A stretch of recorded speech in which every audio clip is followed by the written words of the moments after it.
everybody, and welcome back to another Adobe Live here at lunchtime in the UK between 12 and 1 every weekday. Now, if you're joining us from YouTube, that's fine. You can watch on YouTube, but you can't get involved with the chat. No, the chat on YouTube is not the one you are looking for. What you need to do is get across to b.net/Adobe Live, and then you can join in with the community there and ask questions to me and my guest, who is again for the 4th book club, Sarah Coleman. How are you doing, Sarah? I'm good, thanks, Tony. Good to be back. 4th one in the series, yeah. Yeah, it's great to have you back. Absolutely great. And looking forward to a bit more live work today. By the way, the German stream just went out with my friend Julia Seeger, who did her own self-hosted book club today. The cover she did was amazing. I'll share it with you later on. And perhaps Tim could cue that up so we could share that as well. I'll just do a quick shout out to a few of the members of our community. Some people, Sarah, as you know, have been here right since the beginning. Joined us right from there. So hi, Sandrine and Gareth, and Emma is here. Hello, Emma. And we've got Caroline. Hi, Caroline, and Stuart. And I feel like I'm reading a birthday club list like you have for kids, do you know what I mean, in the morning. But Steve's here from New Zealand. Jackie's here, the fabulously talented Jackie Mulvar. Jane's here as well. Andreas, guten Tag. Andreas, Angus, they're all here. The gang is all here. Richard's here too. Fantastic. So, Sarah, for people who may be watching for the first time, perhaps a good idea if you introduce your good self to everyone before we get started. Right, okay, put right on the spot there, Tony. I'm Sarah, and I work under the name Inkymole, which is a nickname that goes back a long way. That deserves a 1-hour broadcast of its own to explain that one. It does. And I'm doing the Adobe Live Book Club because I do an awful lot of book covers. I do all kinds of illustration, but specialise, I suppose, in doing a wider range of book covers. Lots of young adult fiction, middle grade, things for younger kids, adult fiction, you name it, I've done it over time. And because this collection of Adobe Live Book Clubs was originally scheduled to occupy the whole of October, it naturally started out with a spooky theme, so horror, suspense, the paranormal. So we've done 4 books in sequence, chosen by the audience from that genre, and that continues today with Tony's choice, as it turns out. Previously, I didn't know it was Tony's choice, but we've got The Omen, which I discovered, to my delight, actually wasn't actually ever a book until a novelisation was made of the screenplay, at which point it was put out as a paperback. And so we're not actually illustrating a book. We're technically illustrating the book of the film. And so I'm looking forward to it because it's such a well-known film. It's got such iconic imagery. It was hard to think past those things that have been done time and again. So we'll see what happens today. I'm sure it'll be fantastic. No, I think you've done over 800 book covers, haven't you?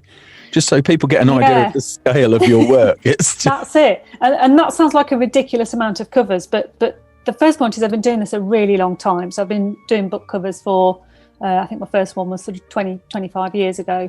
And the only reason I know that figure is because I have to keep a tally for various royalty systems and structures in the UK. So I have to record every cover or inside of a book that I work on. So of those covers, some have been illustrated all the way through, some are just inside, some are just outside, some are inside and outside, some will be spot illustrations, and some will just be covers with a bit of lettering, a bit of type on the front where I've been commissioned perhaps just to create the title lockup at the front.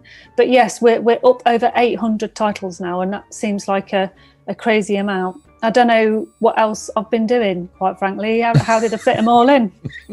I don't know how you fit in half the things that you do, to be honest, in just the time that I've known you, which is, I don't know, about 7-8 years, something like that. Oh, now. At least, yeah. I would say. Yeah. And the amount of things you get involved in, just insane. You are insanely busy. But I love what you've done. I mean, I always look forward to see if you've done a Radio Times again, because I remember you doing the Christmas one a few years ago. That was fantastic. Yeah. So. Well, this is the thing. I don't know if it's still the case or not, but certainly growing up and as a young illustrator, there were two things that everybody wanted to do. The first one was a stamp, because of course it goes out into everybody's household. And the second thing everybody wanted to do was a Radio Times or TV Times cover, particularly the Christmas one, of course. Yeah. So it's kind of, it may not be the same perhaps for younger or illustrators now, but certainly, those things. So I have actually done both, which I'll tell you about another time, which is nice. But it would be lovely to do another one, wouldn't it? Do people still buy the Radio Times? There are people that's still on shelves. They wouldn't put it there if it was, if it wasn't selling. So yeah, true. Challenging time for that whole area, though. But there you go. in the days of planners. But for sure. Anyway, let's get started with today's thing. And just by the way, I've got a few people asking if I'm in solitary confinement. I am, in fact, in my booth today to dampen the noise of the construction work that seemed to get super, super loud just as we were starting up. But anyway, there you go. So over to you then, Sarah. Okay, thanks, Tony. Just for the record, I actually quite like the construction sounds, because they added a kind of creepy back sound to today's cover. So, but I also like what I can see here, which is Tony's uplit white face in the dark with the padded walls. So it's all good. So I've mentioned that we're doing the Omen, and most people hopefully will be familiar with the classic film posters that were created for this film. Heavy use of black, white and red, obviously put the perfect colour combination for such a story. We've got the basic story is that we have Robert Thorne, who works in government, American ambassador to the UK, and his wife moved to the UK for his new job, and there she has a little boy portrayed here with this little hat on, and all does not go to plan. Without giving too much away, well, actually, while giving everything away, the little boy turns out to be the Antichrist. And I'm sure a lot of parents believe they've given birth to the Antichrist at times, but this one actually is. So these two covers here that were created for the paperback version of the novelisation, again, play on the classic imagery of the upside down cross and the little boy. This little boy looking, I think, rather more sad than demonic. So that's the kind of imagery that we've seen in the past. The film's full of classic imagery. Here is the little boy in question from the 1976 film, whose name, of course, is Damien, and that's his terrified mum. Here is Lee Remick. Yeah, she's brilliant in that.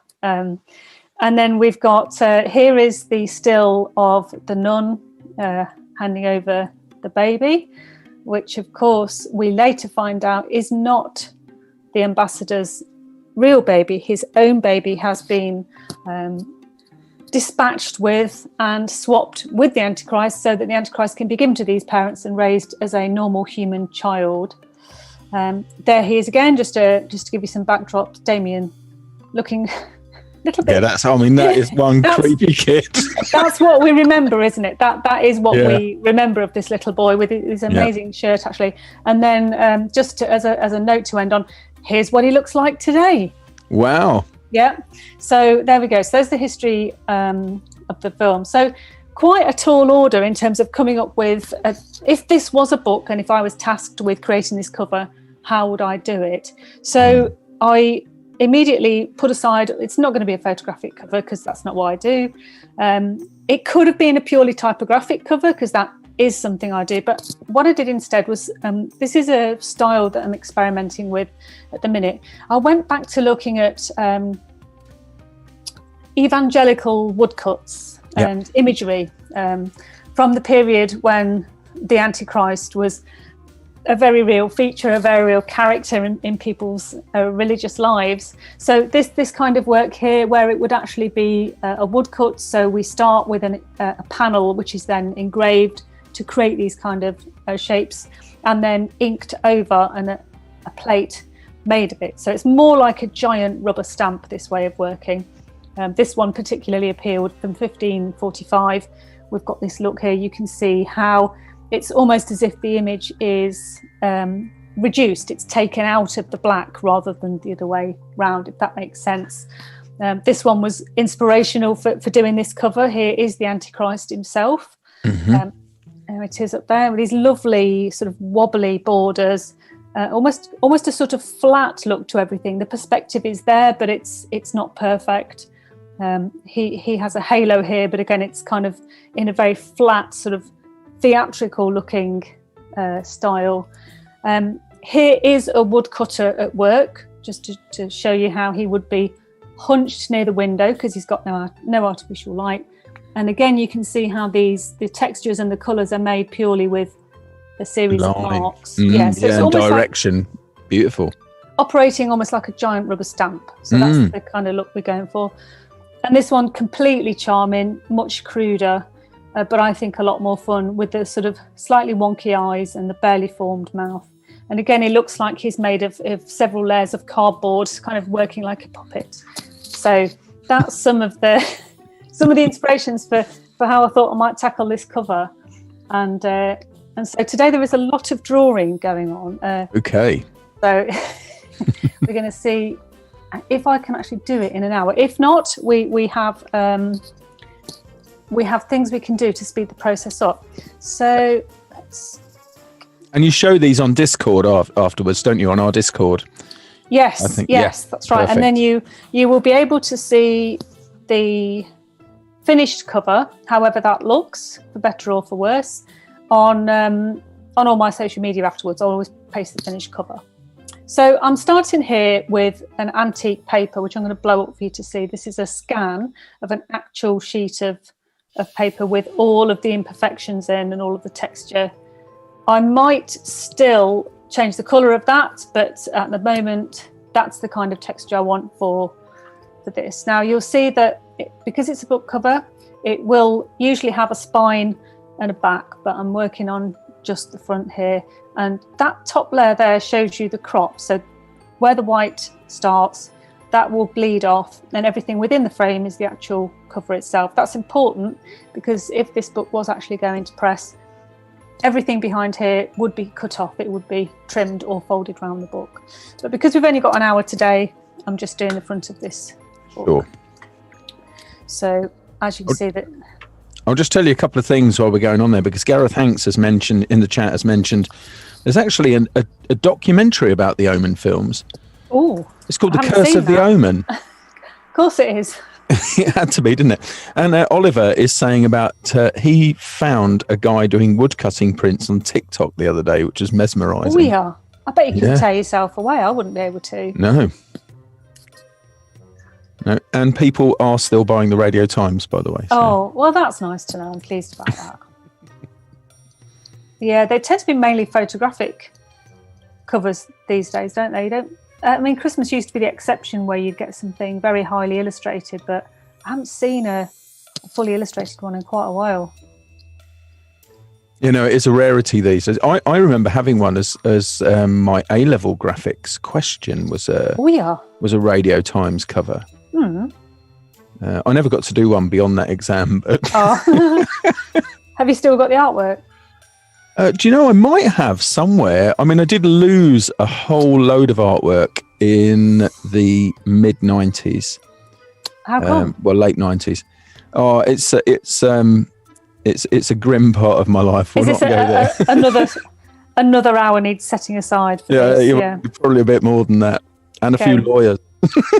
Oh, cripes! No, it was just a thing that it's just one of those things that just happened. I lost a whole stack of work, but crikey, I may have it. I don't know. I've got so many portfolios. You know what it's like. You just yep, I do. So many portfolios around that it could be anywhere. Absolutely anywhere. Apparently, there's a. Oh, I thought the Curse of the Omen thing was Gareth saying it's on IMDb. People can find it there. Okay. That'd be worth a watch. It's got to be, especially if it's full of conspiracy theories. That's what we want to know, because as soon as I started Googling the Antichrist, about 3 rows down, we got past nice pictures of the Antichrist. The president. Oh, sorry. Yeah, we quickly moved on to who did they have? They had That could be any president, by the way. Yeah. I was just thinking, how do we get the out of that one? presidents are available. Yeah, there was Fortunately. I paused because I didn't want to name names, but they had actors, actresses, people in the public eye, had a certain well-known producer and his famous singing wife came up when I Googled the Antichrist. Oh, really? Yeah, so I could. Would that be a certain lord, an English lord that... No. This was a very famous American producer and record label, and his megastar singing wife. Maybe his name began with J. I can't quite remember, but yes, they were down as the Antichrist. So it would have been really easy to disappear down that particular rabbit hole. Yeah. Yes, absolutely. Going back to the film, just while you're working on these borders. Apparently, Lee Remick's reaction to, I think it was a baboon or something like that, was actually genuine. Yeah. Genuine, and they kept it. Well, she screams her head off, doesn't she? He jumps on the car. Yeah. Well, that's the danger with you don't. A friend of mine once famously uttered the words "Don't f with the animals," because they will come back and when you least expect it. I mean, I don't know if you've ever been nibbled to death by an okapi. But, no. That's another story. Yeah, you don't want that happening. No, I always steer clear of them and otters, because otters can't be trusted either. You can't. These things look sweet and innocent. You know, one's a cute little deer-looking thing. The other one's an otter. Absolutely. 1 minute, you're there. I thought you were going to say the other one's you, but anyway, not to worry. So I'm just going to contextualise. I'm scribbling like mad because what I'm essentially doing is I'm going to sort of work reductively on this rather than I will be doing some sort of drawing in the positive in a minute, but I'm essentially going to sort of digitally carve out this border. I feel slightly guilty that a real woodcutter, and they are still very much creatively in operation. There's some fantastic contemporary woodcutters out there. I can do this digitally, and it feels like such an exquisite cheat. It's not going to have exactly the same look, but we're definitely going for the vibe. So I'm going for a sort of very longhand way of using this coil brush here called Ultimate Rough Inking, which has this spectacularly scruffy edge that I can use to sort of simulate someone working in fading light, trying to. And is that partially? Is the reason that you're actually colouring that in rather than establishing a border and using the fill tool on it? Yeah. Is that so that you've got some of those small gaps that would be evident in a woodcut? Yes, it is. Yeah. And I feel like, I don't know, with a lot of these processes, you've probably seen by now, there's something to be said for feeling like I'm going through the process to a certain extent. You know, I could have drawn a line, selected, filled with black, and then sort of gone over the gap and so on. But I did want to create a feeling of having created a simulation of it. It's not the same thing. I'm not going to pretend there's anywhere near as much work doing this. I think it adds charm to it when you've got, because it's so easy to generate things that are mathematically perfect, but they're staid. They're really, I think they're boring. Wow, it is. It's out there. They can be, and I mean, not in every case, but in a lot of cases, it robs them at that perfection, robs them of something, and the perfection was great in the early days of what was known at the time as the desktop publishing revolution, because it was very difficult to achieve that. But now we're kind of past that and back to people actually having craft. People look for the idiosyncrasy, don't they? It's sort of like they look for the proof, if you like, that this was made by hand, and it might be digital, but it is still made by hand. Of course it is. All of it is. I could use every single trick in the book to make this super easy and probably speed up the process. Doesn't mean it isn't still made by hand. It's I guess it's something to do with feeling it out, I suppose, kind of feeling where the border goes. And so I've said this in each of the talks so far, but this book cover is being created really quickly. So we're not really taking a book cover to the kind of finish it would need to go to press. Yep. This is more like a really good, quite nicely resolved rough that you've discussed with the art director. You've done the ideas. You've reached the stage where you all know what's happening, and this would kind of be the stage before you really went in for final artwork. So nothing about this is going to be really good enough to take to press. Although sometimes I have done work where I think it's a really good rough and the art director said, great, let's run with that, and it's done, which is always a nice thing. So yeah, it's lucky when those things do happen.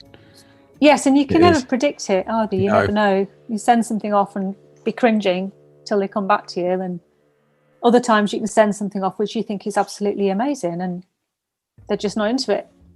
I remember doing an exhibition stand, for a company called FJ Warren.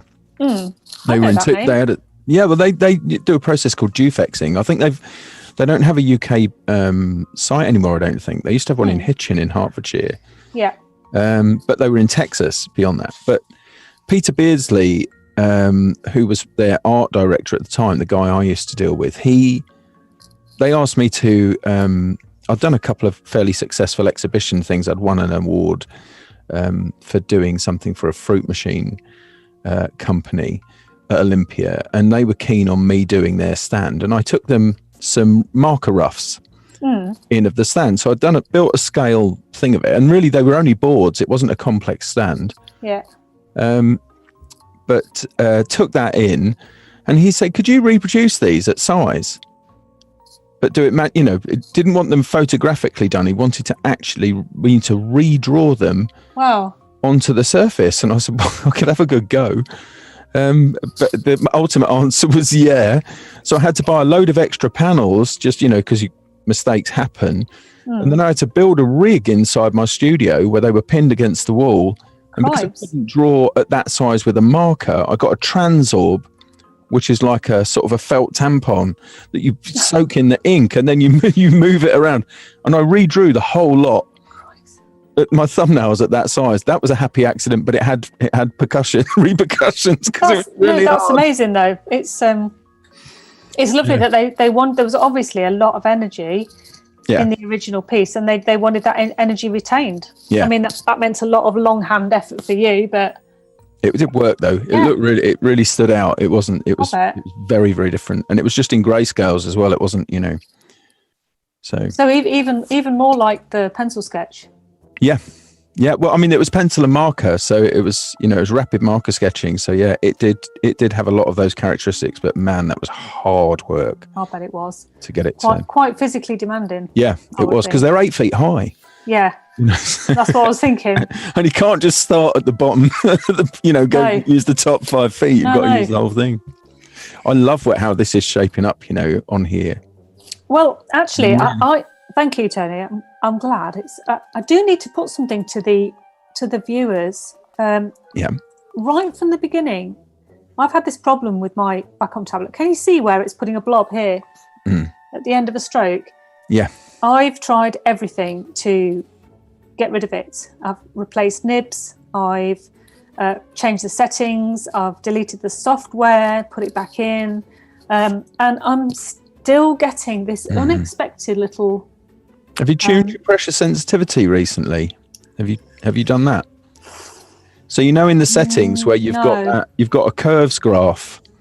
Yeah. So you've got your different levels of pressure. You might want to experiment a bit with it, because I've had that. In fact, I had it this morning. I was using one of the other Inker brushes, and I was getting blobbing on the end. So I just go and tune my pressure sensitivity settings when that happens and see. Let's give that a really quick go, because it's been driving me crackers. I say I've gone for sort of the heavy hitting of uninstalling and reinstalling, that sort of thing, and maybe that's not the solution. I think it has to hand over now to Wacom Desktop Center or something, whatever it is. But just try tip fill customize. So go for that, and I would try, because you can draw in that right hand area there. I mean, it won't behave exactly the same as Photoshop, because Photoshop brushes are kind of mapped differently. But what you could do is Pressure feels good. Yeah, and it looks like you get. I mean, I can't tell how hard you're pressing, but it looks okay. So you could just try maybe backing off the pen pressure a little bit. So you've got to press a little bit harder to make a mark. So that one in the middle, just push that up. Sorry, down, but the other way. The alternative up. Right. Okay. Might have to do it. It's not responding. Okay. Oh, wait. There you go. Wait. There it is. There it is. Yeah, just try that. Let's try that. An extra bonus lesson for anyone watching. This is. There you go. Well, it's one of those things that people do come across and they think, well, why is that happening? Yeah, I couldn't. But that's the first place I go. It's funny because pressure is not one of the things I would have thought about. Anyway. Yeah. It would be nice if Photoshop had its own pressure map. They do on Fresco on the iPad. They've got a little pressure map there that you can tune. But let's see if that sorts out the problem. Yeah, it may well do. It doesn't look too bad at the minute. But Not I mean, at all. maybe No. suddenly working a lot quicker as well because you're trying to get around it. There's one. There you go. we'll just have to. That's for me to explore when we finish. But in the first one, it was occurring, and Tim actually suggested it's. I remember him doing it. The nib, the tip, the nib walking out. So I changed the nib straight away. I ordered 10 fresh ones just in case. Yeah. I mean, sometimes these kind of surprises can actually. Let's leave that one in. Sometimes these surprises can add to what's going on and can kind of assist, but other times, big pain. So I'm pretending here that I'm. Do you ever rotate the canvas when you're drawing? Do you ever do? Very rarely. All right. Someone commented on that before. That I think, I can't remember if it was the first or the second one. Someone watching had commented that there was no canvas rotation.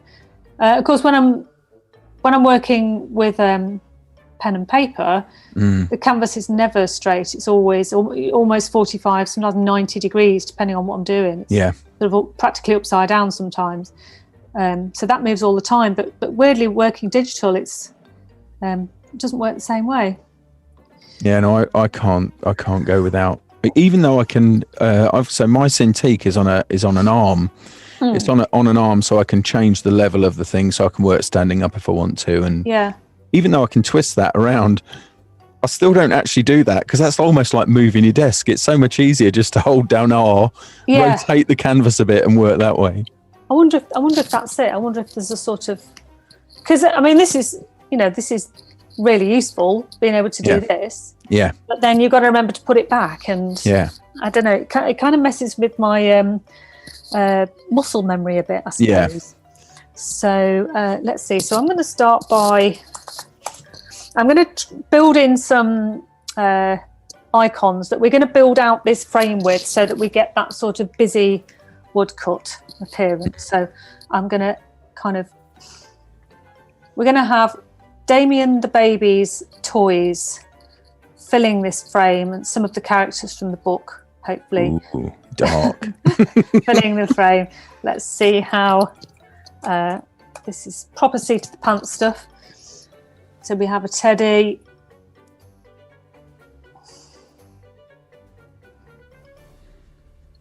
But we need him to be sort of slightly crude. In fact, no. He's had an eye pulled out. Because why wouldn't he? Dead Ted. He's the child of the Antichrist, so no. So yeah, the idea is to fill this frame with sort of woodcutty icons from the books. So it looks at first glance quite traditional, quite sort of classically woodcut. And then you look in there, and there are these sort of modern figures. Somebody in the chat, by the way, has got your back here. Stuart Fickling has got your back. He's been Googling this tip issue for you. Oh, thanks, Stuart. And apparently, what you'll need to do is at a later point, because it could throw, just to do it when you've got a minute to. When you're not live. Yeah, when you're not live is a good idea. To go to deactivate the tip alignment wizard for the blob. So apparently that's in your system prefs Wacom options, uncheck tip up assist. Okay. So, thank you, Stuart. I'll give that a go. Good man. Thank you, Stuart. Thanks, mate. Yeah. Awesome. That's great. You know what? That's one of those things where I'm you started saying that and I'm thinking, I haven't even Googled it. Why haven't I, I've gone straight to, right, I'm going to fix this myself mode. And yeah, I know, but you wake up, you get yourself ready for the day, then you start working, and then eventually it's night time. That's true. That is actually, so it's. But if it's anything else, like, what does the boy who played the Antichrist in The Omen look like today? I'll go ahead and Google that. You've got time to find it. I've got time to find that. I've got time to work that out. It's wacky. Right, so... Just while you're drawing, what are you watching at the moment? What's on Sarah's TV? On the TV? Yeah. Well, we started Gambit. Fascinating. Is it good? Really lovely so far. Yeah. Beautifully made, really beautifully made. It's a proper visual feast. It's an overused term, that, but it really is beautifully shot. And we've just finished all of the Have I Got News for You series, because obviously they've been very entertaining, says Teddy. There's Demonic Woodcut Teddy. And what else are we watching? Well, we're really missing Top Gear as well. That was a Sunday night staple. That's gone. So I would not have had you down as a Top Gear viewer. There you go. You don't know about our cars. I do not. We have a car habit. Yeah, my brother's got one of those. My brother's absolutely minted. He's got apparently 3 garages full of cars. He just has them restored.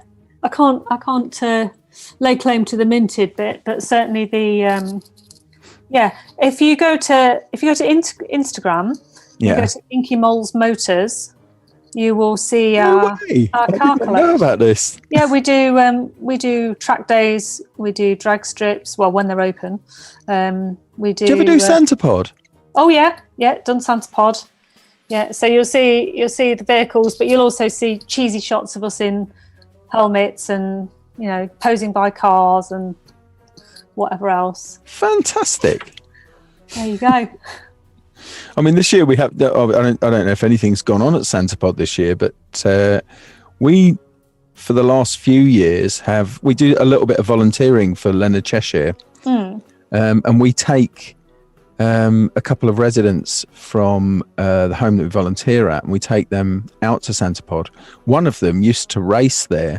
Yeah. It's really tragic. It's tragic what happens to lots of people. It's very tragic when we took him there, because he last remembers it when he raced there. So right, so that's his most recent memory. Of actually racing it. Yeah, but I do like going there. I love it when I've got kind of a thing for hot rods. I can't have you got one? No. Would you like one? Well, yes. What came up for sale recently was don't tell me things I might buy. Go on. It was actually quite reasonably priced. It was one of these giant sort of jet cars that they take down the drag strip. It is actually a rocket on wheels rather than a car, and it came up for sale. And it was kind of incrementally priced. So you had, if you spent, was it $75,000, you got the vehicle. If you paid another 10, you got the service vehicle with it. If you paid another 10 on top of that, you got the URL, you got the website, you got, and it was okay. By the time you'd spent $100,000, you'd bought the entire business. And it said, it proudly proclaimed that if you... after 2 seasons, you'd have earned your money back, because the appearance fee for these things is absolutely huge. Wow! So you could have had a jet powered, one of these things that has a parachute to slow it down. Yeah. One of those. I've got a photo of one somewhere. I'm not gonna dig around for it now, but I wonder if it's the same one. Quite possibly. I was meant to have a track day this year with a replica of the 1960s George Barris Batmobile. Oh yeah. My daughter got it for me, but of course, no. In the time that they're actually running it, Nowhere's been opened, so it looks like it'll be next year. Where was it going to happen? I think it's at 3 different. Well, I didn't even get as far as choosing which course. 'Cause it runs at 3 different courses. Yeah. I think it was 3. Maybe it was more than 3, but anyway, I seem to remember it being 3. And I've just parked it until, no pun intended, until next year. That's a shame, but you've got things to look forward to now. Yeah, it'll be next year. Yeah, absolutely. So absolutely. I mean, do you know the work of George Barris, the George Barris vehicles? And I know of them. Yeah. So the Munsters coach, that was another one he did. Oh, that sounds good. Yeah. I've got a little one of those out there in the studio. I've got just around the corner from here. So just outside of here is where the bookcase is that you normally see me sat against. Oh, right. Okay. And in fact, I bet I could reach it from here if I was careful. Hold on a second. My face might disappear just momentarily. Okay. And I'm now doing this entirely by touch. Oh, I've done it. I've got the monkeys vehicle. You can't see that because of the overhead light, but I can see it. It's the car from the monkeys. Is that original? This one is actually amazing. Yes, but I've got the George Barris Batmobile. I've got the Munsters coach. I've got about 6 of the George Barris Batmobile in different moldings and different castings. I'm always on the lookout for those. Noted. Oh, I love them. Absolutely love them. But the Banana Splits beach buggy. I've been after one of those. Oh my god! I want one of the real ones, and I also want the bingo ears, so so you can go for it. Oh, that's go funny. for it. Yeah. Oh god! I'd want the Dickies version of the theme song, not the original theme. Of course, yeah. Let's see. So, what do we want? A moon. Sean thinks I'm doing product placement for the design. Oh, it's because I moved out of the way and you could see one of the cushions. The cushions are in here all the time. Yes. Dawn. If I wanted to do product placement, I might do something like put one of my hats on, which you can get from my store. Is there an address for this store? There is a Design Ninja store. Actually, I could probably dig that up in a minute. I can't. Yeah. Just in case I don't know how to put it into Google and look for it. If Absolutely. I want a URL. Actually, I could send you some stuff, Sarah. I will. I'll send you some goodies. That wasn't me blagging. That was it wasn't you blagging, but I just thought I've never sent you any goodies, so I'm going to send you some goodies. Right, that's exciting. Yes. Free stuff. Sandrine, who is French. Hi, Sandrine. Is saying she lives here. She lives, I think, down in the southeast. I think. Okay.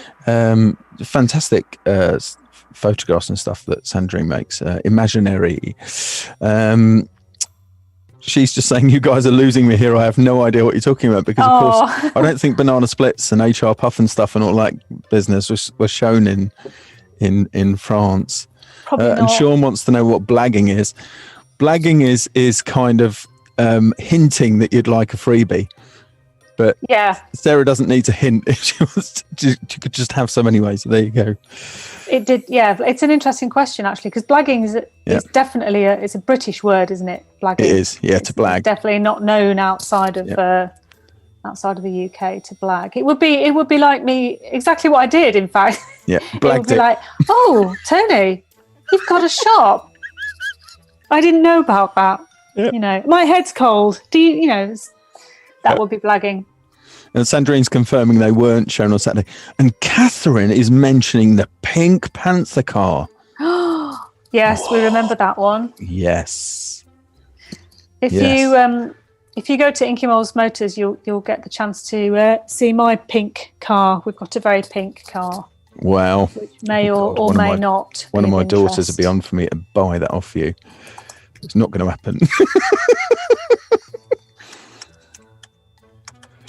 Actually, I will I'm going to pop a link in the chat if Tim will permit me. Tim is the arbiter of whether or not links can be shown in the chat. Oh, is he? But I'm hoping he'll let me share this one. All I'd ask is you can buy stuff if you want, but just try and take in my descriptions. I do spend some time writing down the product descriptions just there. So there you go. And I can ping it across to you later, Sarah. Thank you. Yeah. So just to update everyone on what's happening on the screen, still scribbling away quite quickly using this very rough coil brush. I'm currently, as you do on a Tuesday lunchtime, drawing an inverted crucifix. The Omen has a very core religious theme, because it is, of course, the Catholic Church that's involved in the end in trying to rid the world of the Antichrist. He survives, of course, the little boy. It's and this, of course, being the classic symbol of it is the more updated one being gold towers. Yes, perhaps. Still feels naughty saying those things, when yet they're just, you know, the truth. No, anyway, moving on. Yeah. So it's just the symbol. So we've got the baby's bottle here. We've got the rattle. We've got the teddy with his eye ripped out. And I think the next thing I'm going to do, one of my favourite things to do. These are not in place, by the way. I'm just using this as a canvas, and everything will get positioned properly. So the family name is Thorn. He's Damien Thorn, the Antichrist, and Ambassador Thorn is his dad. So we are going to take a thorny little motif and make a brush out of this to make a repeating pattern with, as if we are sort of almost rubber stamping. Oh, nice. This design onto the cover.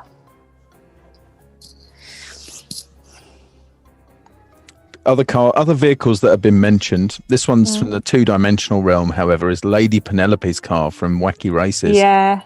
Oh. I liked what was the Creepmobile? Was it the Creepmobile in that one? Or the Monstermobile? I can't remember now. In Wacky Races. Wacky Races. I can't remember. I'm going to do some Googling. Do it, because I remember it being on, but yeah, my sister's watched it way more than I did. Oh God, I wonder if we could build one of those cars. That would be a fantastic project. You mean in real life? In real life, yeah. And this one was so I found a complete list of these cars. I love the twists and turns of these. The creepy coupe. So it was like if you imagine sort of a Model T Ford-ish, but with a really gothic bell tower roof on top of it. It had one of those. Sounds perfect. Oh, awesome. Probably swap the Ford engine out of it for something reliable and Japanese. Controversial. Also accurate. My truck's Japanese. I looked at a Ford and bought a Nissan. But anyway, what have you got? What truck have you got? A Navara. Oh, big. Yeah. Big, multi-purpose. Yes. Yes, but I'd quite like to recreate the creepy coupe. That'd be fantastic. It sounds like your next project, Tony. I'd be more likely to do the Army Surplus special, to be quite frank. Because that's hilarious. But anyway, you can Google all of these later on, your good selves, and people have done it. The one thing I miss about living back in this part of the world is it's not really a carnival kind of place. Do you have carnivals up there? And does Leicester have carnivals? Can't remember the last time one was mentioned. I mean, it's difficult to remember when anything like that happened, isn't it? I think anything sort of civic and public and town based has all gone. We've had a Hinckley Carnival for as long as I've lived here. There's always a carnival queen, so there's still that. There's still the sort of parade that goes through the town, which is quite funny. Bless it. A little bit of a subtle reinforcement of that hegemonic structure by having carnival queens. But anyways, moving on. Yeah, it's still there. Yeah, they always volunteer. There's never a shortage of queen volunteers. I want a carnival king. Can we have a carnival king? Yeah, you should have. Can we have one of those? Yeah, should have. I lived in Somerset for 11 years, and carnival was a big thing there. It was a big deal, carnival. It was. I kind of miss those things. And Jackie's asking, are you working from references for these objects, or is this being conjured from the... From mind. from the mind, really. I mean, I had a look at some baby bottles yesterday, and I have teddies upstairs, so I know what the teddies look like. The rattle, I tried to pick a rattle which looked like a fairly generic rattle, so it wasn't something specific to say Argos or Mother Care, you know. But mainly from memory. So I've just created a brush there for the thorn. So we'll be doing something like that. Just try to. I love that you are so organised that you've created a brush set for the omen. It wasn't lost on me that. Yeah. Oh yeah, that's better. That's better. So and John is mentioning, of course, that there's no he's talking about no carnivals in Italy with the lockdown, but that's true. A lot of places will be without their festivities of many. They will. It's a shame. We've just had it confirmed that the big light switch on is not happening. The big get together in the town centre where they turn the lights on, that's not happening, which is a shame, real shame. Used to be kind of the thing in the year which told everyone that, you know, Christmas is actually underway now. Yeah. So that was the sign. I love what they've done in London. They have lit the lights on Oxford Street, but they also using them to highlight different volunteers, NHS volunteers. Oh, that's good. Yeah, I think it's cool. Seen that. That's lovely. I donated some artwork recently to something that I think Uber are doing it in the UK by it's organised by the agency Mother. Yeah, and they're putting, I think it's like a rolling slideshow of artwork in the backs of the cabs and the taxis that are dedicated for use by people working for the NHS. So when they take their taxi home at night after a late shift. Oh wow! It's like a rolling slideshow of artwork in the back of the cabs. It's all sort of derived from the theme of the clapping and the thank you earlier in the year. So it's all sort of very brightly coloured, positive imagery, thank yous, rainbows, well wishes. So they get into their taxi home and they've got this lovely bit of imagery. So we donated a bit of artwork. A couple actually. Oh, this is emerging beautifully now. I've done a star. Yeah. It feels like one of those covers that's going to, if it comes together, it will come together at the last minute.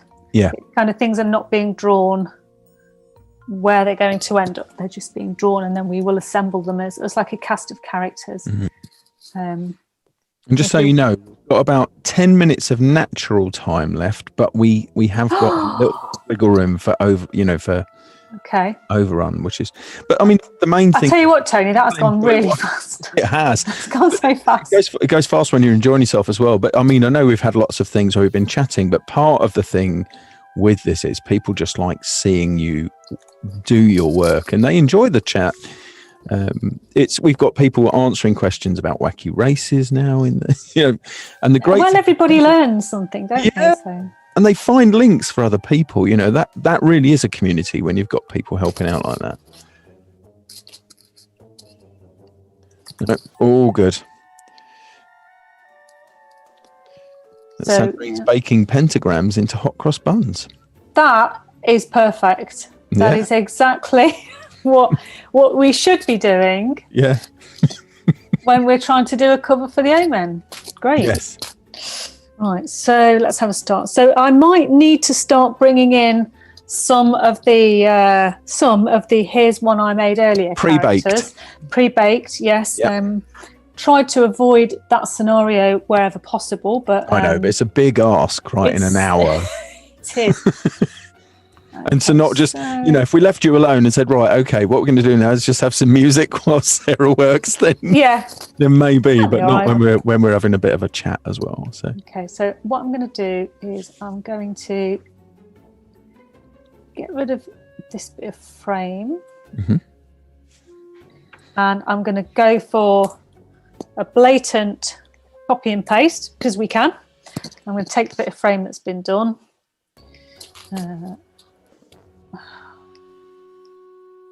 Move that in.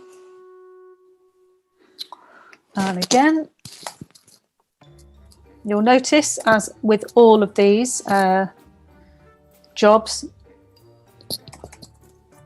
the layers are being labelled. You've got fantastic layer discipline. I think I said to you last time, it's the best I've seen on guests. Can't stress it enough. It absolutely helps keep your brain in order. Yep. Helps you keep track of where you've got to. Actually going to put those together. And then when you send artwork to the client as well, of course, especially when you're working on a cover that's potentially got, hundreds of layers potentially.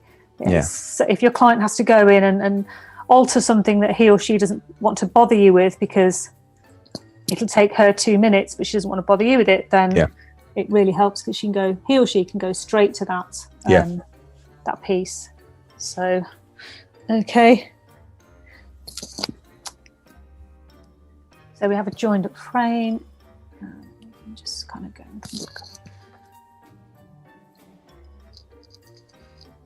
Right. Yeah, Sandrine's saying here's one we cooked earlier. That is exactly how it's going to be. So it's always a good idea if any of you come along and start live streaming and doing stuff like this. It really is a good idea if you're on a time live stream to have a few different stages that you've baked earlier. One, it gets you more confident at working through them.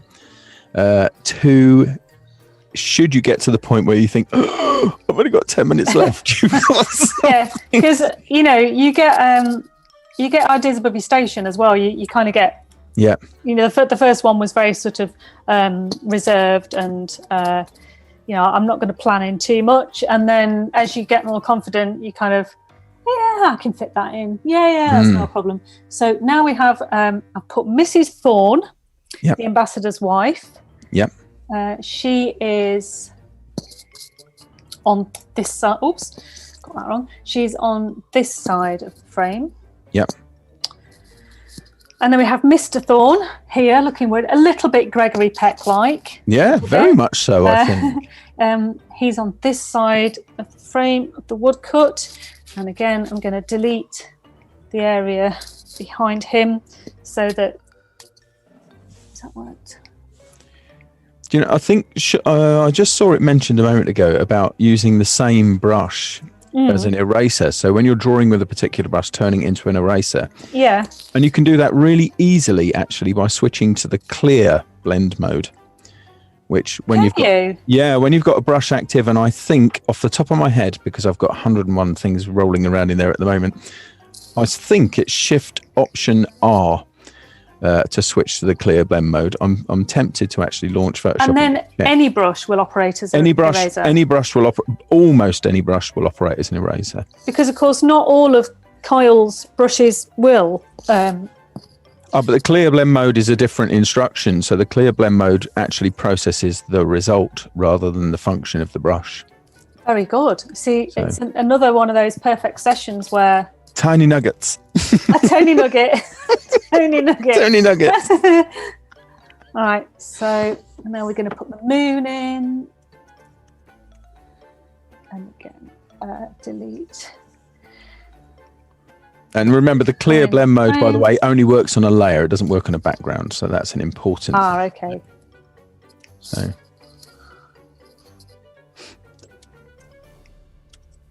I'd say what I'll do is I'm probably not going to get the whole of this thing finished the way I would like it to be finished today. So what I'll probably do is just take a half an hour to finish it after we've got to the end of the session, and then I'll just post the results on social media as well.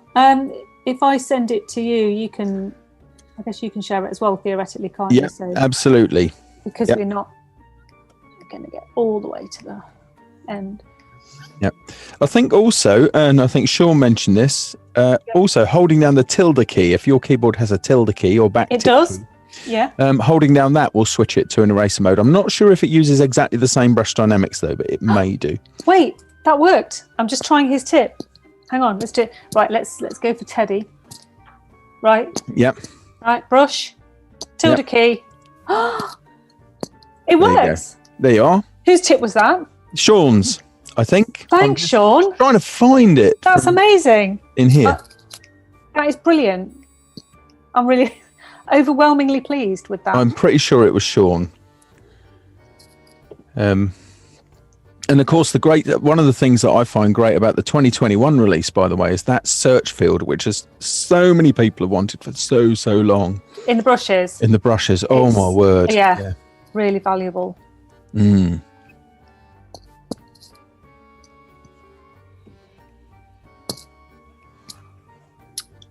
Amazing. I just love how that show. I would not have seen where that was going.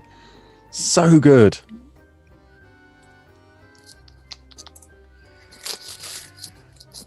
Okay, so there's a lot more to come in, but just for comedy value, I'm going to bring in. I did attempt to draw a contemporary Damien yesterday, the little boy Damien, and my partner walked past and said, "Oh, hellfire! You've drawn Dominic Cummings." Well, there's a subliminal edge to that. Yeah. So, but it's something about the eyes. So, I'm leaving him in as he is. Yeah. So good. So there he is, in denial. Let's get the. Oh man, I can't shake that now. I know. Once he said it, I couldn't unsee it. That was it. Yes. That's who he was. Yeah. So that's Damien, the actual Damien boy. I thought I'd be making him, a little bit more contemporary looking with his bobble hat, because he wouldn't today be wearing the kind of hat he wears in the film. No. And here's the giant spike that impales the photographer. Yes. Okay. So this does actually have a typographic treatment, a little typographic treatment for. Oh, that last stroke was raucous. For the title, so I can add that in as well. The bottle, we need to integrate that into our got random marks here. Let's get the bottle. So my aim ultimately would be to make this border super detailed and busy and quite rich with icons and symbolism, and make the border really the focus of the piece, as rather than the usual very heavily focused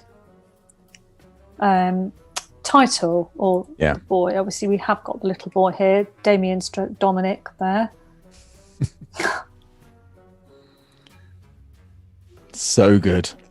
Don't forget, we're in the last few minutes now, everybody, but don't forget, join us on our very own Discord, where you can chat along with the community, play nicely along with each other, which is really good, and people do, and all through the day and night. You can also catch up with the other Adobe live streams there as well.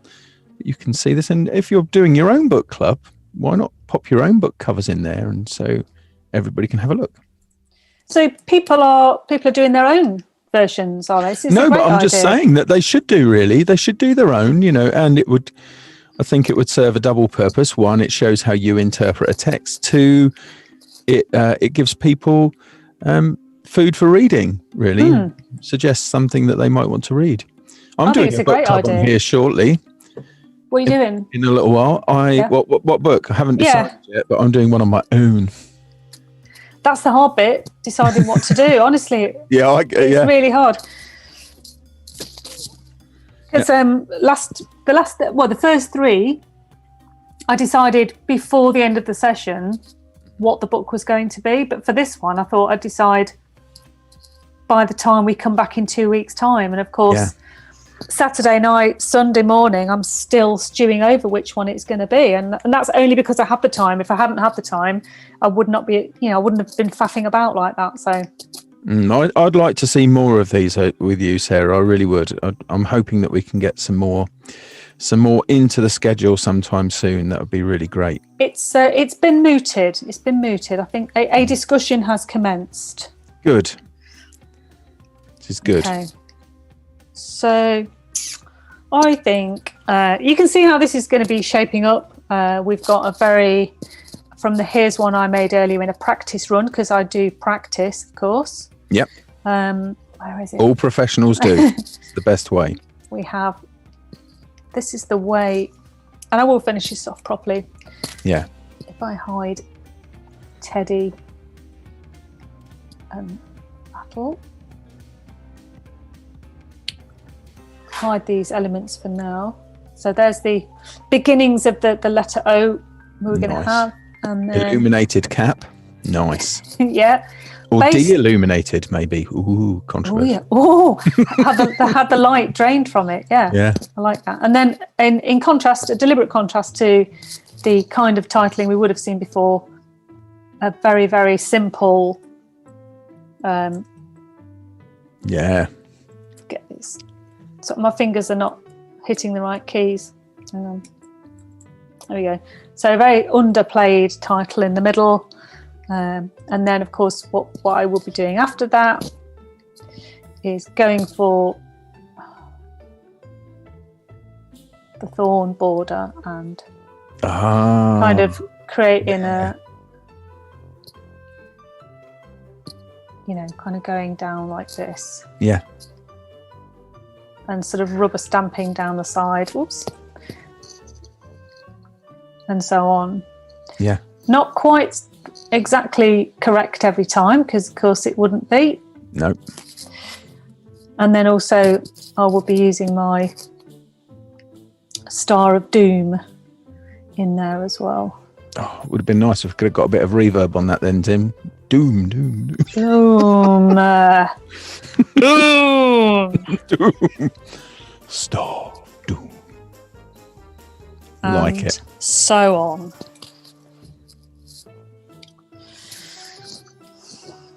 Awesome. Oh, and I think for now we are pretty much coming. We're out of time. Yeah. We are.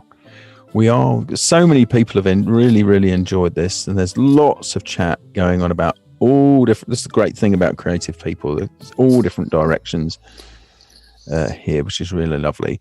Caroline's saying these book club streams have been brilliant. Thanks, Sarah. Hope you will come back. Thank you. I hope to as well. Yes. Yeah. Catherine saying great stream. Yeah. Gareth appreciating your work. Jackie's appreciating your work. Yeah, it's all good. Lovely. Been going down well throughout, Sarah, but everybody's saying many thanks for this. So really good. And Tim's even swapped out for the spooky Adobe Live background. Has he? He has, yeah. Oh, so he has. Looks great. Yeah. I love it. Yeah, I'm putting the Wacom down. I'm going to come back and finish this later. That I tell you what, Tony, that was the fastest one ever. I can't believe it. But we had a lot going on. We were chatting. I found out about your motors, which I'm going to be spending some of them this afternoon. I found out about yours. We covered animals. We covered the cast of The Omen. We did. We entirely crudely faked some wood cutting. We did. Beautifully. Yeah. Okay, everybody. So that is it for today. Don't forget, come back, join us tomorrow and indeed throughout the rest of the week, 12 to 1. Easy to find on behance.net/Adobe Live. Full content program coming up. And thanks. So thanks again, Sarah. Been lovely having you here. Thanks for having me. Oh, fantastic. It's really good stuff. And stay safe, everybody, and stay creative. It's a good thing to do. See you later. Thanks, everyone. See you soon. Bye. Thanks.